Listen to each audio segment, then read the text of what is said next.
जय गुरु जी। शुक्राना गुरु जी। अनंतम अनंतम शुक्राना गुरु जी। ओम नमः शिवाय। शिव जी सदा सहाय। ओम नमः शिवाय। गुरु जी सदा सहाय।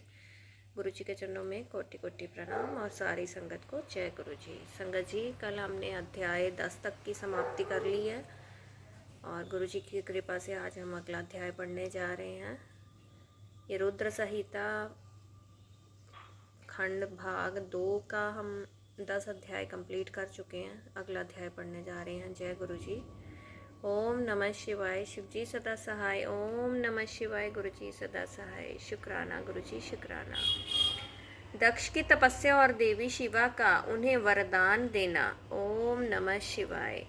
नारद जी ने पूछा, पूज्य पिताजी, दृढ़ता पूर्वक उत्तम व्रत का पालन करने वाले दक्ष ने तपस्या करके देवी से कौन सा वर प्राप्त किया तथा वे देवी किस प्रकार दक्ष की कन्या हुई। ओम नमः शिवाय। हर हर महादेव।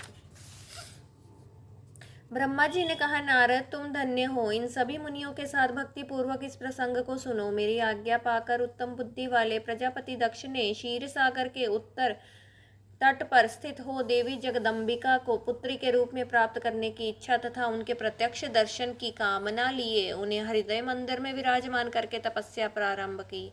दक्ष ने मन को संयम में रखकर दृढ़ता पूर्वक कठोर व्रत का पालन करते हुए शोच संतोष आदि नियमों से युक्त हो 3000 दिव्य वर्षों तक तप किया। वे कभी जल पीकर रहते, कभी हवा पीते और कभी सर्वथा उपवास करते थे। भोजन के नाम पर कभी सूखे पत्ते चबा लेते थे। ओम नमः शिवाय। मुनि श्रेष्ठ नारद तदंतर यम नियम आदि से युक्त हो जगदम्बा की पूजा में लगे हुए दक्ष को देवी शिवा ने प्रत्यक्ष दर्शन दिया। जगन्मयी जगदम्बा का प्रत्यक्ष दर्शन पाकर प्रजापति दक्ष ने अपने आप को कृतकृत्य माना। वे कालिका देवी सिंह पर आरूढ़ थी। उनकी अंग कांति श्याम थी, मुख बड़ा ही मनोहर था। वे 4 भुजाओं से युक्त थी और हाथों में वरद अभय नील कमल और खड़क धारण किए हुए थी। उनकी मूर्ति बड़ी मनोहारिणी थी। नेत्र कुछ कुछ लाल थे। खुले हुए केश बड़े सुंदर दिखाई देते थे। उत्तम प्रभा से प्रकाशित होने वाली उन जगदम्बा को भली भांति प्रणाम करके दक्ष विचित्र वचनावलियों द्वारा उनकी स्तुति करने लगे। ओम नमः शिवाय। दक्ष ने कहा, जगदम्ब महामाए जगदीशे महेश्वरी, आपको नमस्कार है। आपने कृपा करके मुझे अपने स्वरूप का दर्शन कराया है। भगवती आधे मुझ पर प्रसन्न होइए। शिव रूपिणी प्रसन्न होइए। भक्त वरदायिनी प्रसन्न होइए। जगन्माए आपको मेरा नमस्कार है। ब्रह्मा जी कहते हैं, मुने संयत चित्त वाले दक्ष के इस प्रकार स्तुति करने पर महेश्वरी शिवा ने स्वयं ही उनके अभिप्राय को जान लिया। तो भी दक्ष से इस प्रकार कहा, दक्ष तुम्हारी इस उत्तम भक्ति से मैं बहुत संतुष्ट हूँ। तुम अपना मनोवांछित वर मांगो। तुम्हारे लिए मुझे कुछ भी अदेय नहीं है। ओम नमः शिवाय।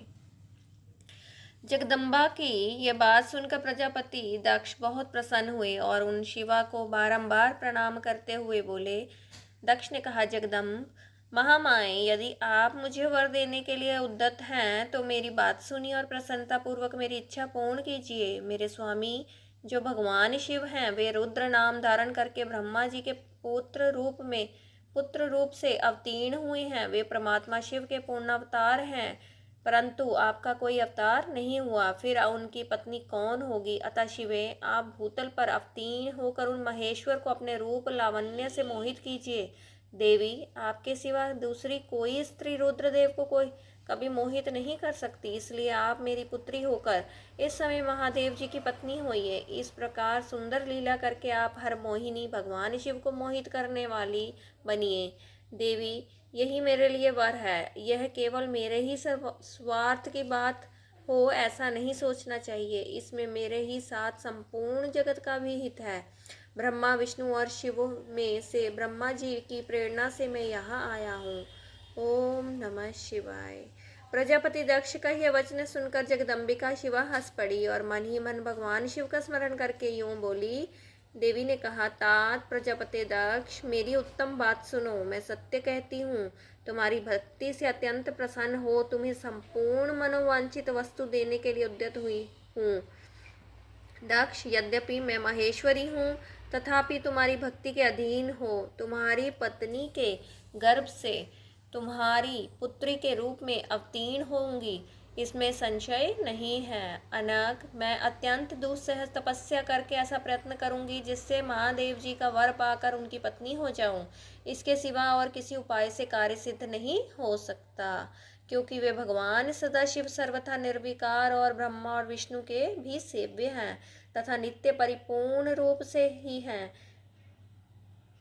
मैं सदा उनकी दासी और प्रिया हूँ। प्रत्येक जन्म में वे नाना रूपधारी शंभु ही मेरे स्वामी होते हैं। भगवान शिव अपने दिए हुए वर के प्रभाव से ब्रह्मा जी की भ्रुकुटी से रुद्र रूप में अवतीर्ण हुए हैं। मैं भी उनके वर से उनकी आज्ञा के अनुसार यहाँ अवतार लूंगी। तात, अब तुम अपने घर को जाओ। इस कार्य में जो मेरी दूती अथवा सहायिका होगी उसे मैंने जान लिया है। अब शीघ्र ही मैं तुम्हारी पुत्री होकर महादेव जी की पत्नी बनूंगी। ओम नमः शिवाय। हर हर महादेव।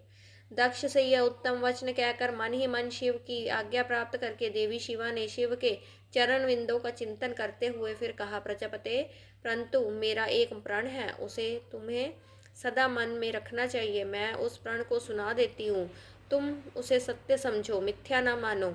यदि कभी मेरे प्रति तुम्हारा आदर घट जाएगा, तब उसी समय मैं अपने शरीर को त्याग दूंगी, अपने स्वरूप में लीन हो जाऊंगी अथवा दूसरा शरीर धारण कर लूंगी। मेरा यह कथन सत्य है प्रजापते। प्रत्येक सर्ग या कल्प के लिए तुम्हें यह वर दे दिया गया। मैं तुम्हारी पुत्री होकर भगवान ओम नमः शिवाय हर हर महादेव शिव की पत्नी हो जाऊंगी। मुख्य प्रजापति दक्ष से ऐसा कहकर महेश्वरी शिवा उनके देखते देखते वहीं अंतर्ध्यान हो गई। दुर्गा जी के अंतर्ध्यान होने पर दक्ष भी अपने आश्रम को लौट गए और यह सोचकर प्रसन्न रहने लगे कि देवी शिवा मेरी पुत्री होने वाली है। ओम नमः शिवाय हर हर महादेव। शुक्राना शुक्राना गुरुजी, अनंतम अनंतम शुक्राना। संगत जी, यहाँ अध्याय 11 और 12 की समाप्ति होती है। चलिए गुरु जी से आज्ञा ले लेते हैं। ओम नमः शिवाय। शिव जी सदा सहाय। ओम नमः शिवाय। गुरु जी सदा सहाय। गुरु जी के चरणों में कोटि कोटि प्रणाम और सारी संगत को जय गुरु जी। बोलने में कोई भी त्रुटि हो गई हो तो गुरु जी से क्षमा चाहूँगी और संगत जी आपसे भी क्षमा मांगती हूँ।